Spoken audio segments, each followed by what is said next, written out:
مضمون اردو جماعت چہارم سبق نمبر 20 صبر کا پھل۔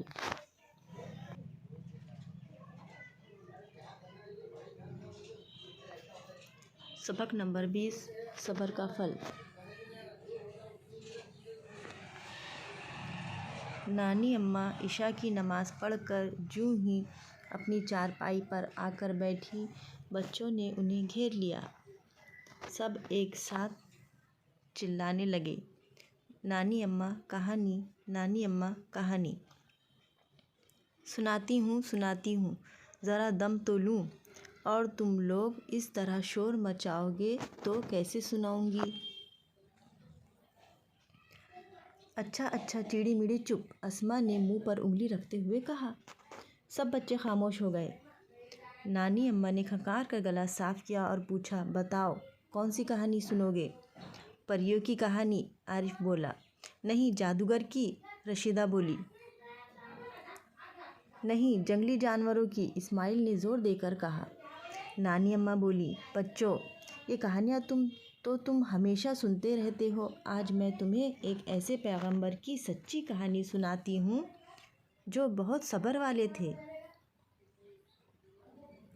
تمام بچے ہاتھ باندھ کر بیٹھ گئے اور نانی اماں نے کہانی سنانا شروع کیا۔ حضرت ایوب علیہ السلام اللہ کے ایک پیغمبر ہو گزرے ہیں۔ آپ بہت مالدار اور خوشحال تھے۔ آپ کی کئی اولادیں تھیں۔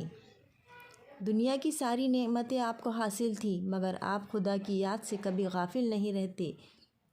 آپ خوب دل لگا کر خدا کی عبادت کرتے تھے۔ حضرت ایوب علیہ السلام کی خاص خوبی یہ تھی کہ آپ اچھے دنوں میں خدا کا شکر ادا کرتے اور مشکل وقت میں صبر سے کام لیتے، کبھی کسی بات کی شکایت نہ کرتے۔ بچوں، اللہ ہمیشہ اپنے نیک بندوں کا امتحان لیتا ہے۔ حضرت ایوب علیہ السلام بھی اللہ کے نیک بندے تھے۔ ایک مرتبہ اللہ نے آپ کو بڑے سخت امتحان میں ڈال دیا۔ اچانک مصیبت کی ایسی آندھی چلی کہ آپ کے ہرے بھرے کھیت اجڑ گئے، کھلیان اناج سے خالی ہو گئے، سارے مویشی مر گئے، بچے بیمار پڑ گئے، بیمار بھی ایسے کہ ایک ایک کر کے سب گزر گئے، مال و دولت ختم ہو گئی۔ کچھ دنوں بعد آپ بھی سخت بیمار ہو گئے، آپ کو کوڑھ کا مرض لاحق ہو گیا، بدن میں کیڑے پڑ گئے۔ حضرت ایوب علیہ السلام کی حالت دیکھ کر دنیا والوں نے آپ سے منہ موڑ لیا، رشتہ داروں نے بھی ناتا توڑ لیا۔ اگر کوئی آپ کے ساتھ تھا تو وہ آپ کی نیک اور پاک باز بیوی تھی۔ وہ رات دن آپ کی خدمت اور دیکھ بھال میں لگی رہتی، ڈھارس بندھاتی، محنت مزدوری کر کے اپنے دکھیارے شوہر کے لیے کھانے پینے کا بندوبست کرتی۔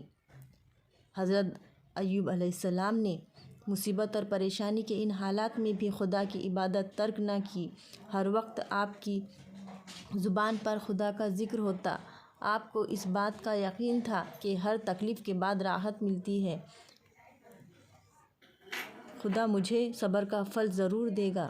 آخر خدا کو حضرت ایوب علیہ السلام کے حال پر رحم آ ہی گیا۔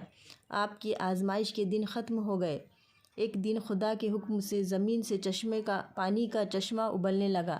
خدا نے آپ کے دل میں یہ بات ڈالی کہ اس چشمے کا پانی پیو اور اس سے غسل کرو۔ آپ روزانہ یہ پانی پیتے اور غسل فرماتے۔ خدا کی قدرت سے رفتہ رفتہ آپ کا مرض دور ہوتا گیا۔ ایک دن آپ پوری طرح صحت یاب ہو گئے۔ آپ کے کھیت بھی ہرے بھرے ہو گئے، باغوں میں بہار آ گئی، دولت واپس مل گئی، غم کے بادل چھٹ گئے، زندگی میں خوشیاں لوٹ آئیں۔